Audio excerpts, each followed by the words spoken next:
भारत में प्राचीन समय से ही ऋषि मुनियों का विशेष महत्व रहा है, क्योंकि ये समाज के पथ प्रदर्शक माने जाते थे।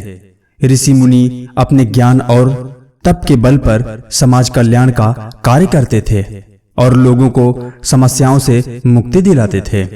आज भी हम देखते हैं तीर्थ स्थल, जंगल और पहाड़ों में कई साधु संत देखने को मिल जाते हैं। लेकिन क्या आपको पता है कि साधु, संत, ऋषि, महर्षि, ब्रह्म ऋषि इन लोगों के नाम अलग-अलग क्यों होते हैं? क्योंकि ज्यादातर लोग इनका अर्थ एक ही समझते हैं। दरअसल इन लोगों के नाम के अनुसार इन लोगों के पास अलग-अलग आध्यात्मिक बल होते हैं। तो आइए समझते हैं कि ऋषि, महर्षि, ब्रह्म ऋषि, मुनि, साधु और संत में क्या अंतर होता है और इनके बारे में क्या मान्यताएं हैं। तो सबसे पहले ऋषि के बारे में जानते हैं। ऋषि वैदिक संस्कृत भाषा का एक शब्द है। जो वैदिक रचनाओं के रचयिता होते हैं उन्हें ही ऋषि का दर्जा प्राप्त होता है।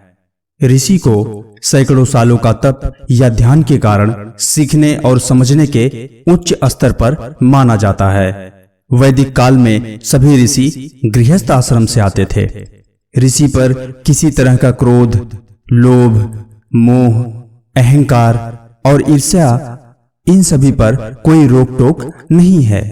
पर ऋषि बहुत संयमित होते हैं। इनको जो भी करना होता है ये बहुत संयम और धैर्य से करते हैं।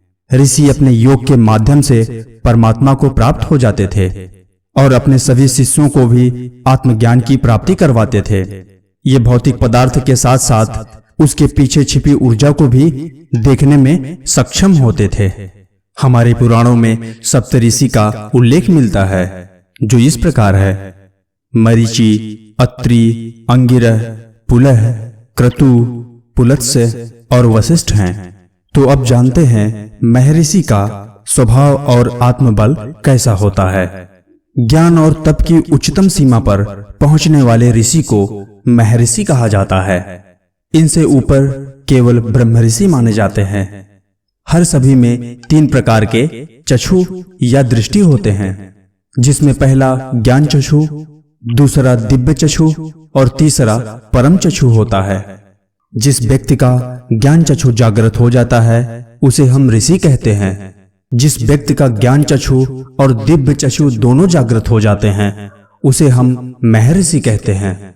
और जिस व्यक्ति का ज्ञान चक्षु, दिव्य चक्षु और परम चक्षु तीनों जागृत हो जाते हैं उसे हम ब्रह्म ऋषि कहते हैं। हालांकि आगे हम ब्रह्म ऋषि के बारे में बहुत अच्छी तरह से समझेंगे। ऐसा माना जाता है कि अंतिम महर्षि दयानंद सरस्वती हुए थे, जिन्होंने मूल मंत्रों को समझा और उनकी व्याख्या की। इनके बाद से आज तक कोई व्यक्ति महर्षि नहीं हुआ। महर्षि मोह माया से अलग होते हैं और परमात्मा को समर्पित हो जाते हैं। तो अब ब्रह्म ऋषि के बारे में समझते हैं। इनका स्वभाव और आत्मबल कैसा होता है। जिस व्यक्ति का ज्ञान चक्षु, दिव्य चक्षु और परम चक्षु तीनों एक साथ जागृत हो जाते हैं उन्हें हम ब्रह्म ऋषि कहते हैं। ब्रह्म ऋषि का मतलब जिसे ब्रह्म का यानी कि ब्रह्मांड का संपूर्ण ज्ञान होता है। ब्रह्म ऋषि सांसारिक मोह माया में रहते हुए भी इस मोह माया से विरक्त रहते हैं। ब्रह्म ऋषि में नए ब्रह्मांड की रचना करने की क्षमता होती है। ब्रह्म ऋषि अपने आप में संपूर्ण ब्रह्मांड होते हैं।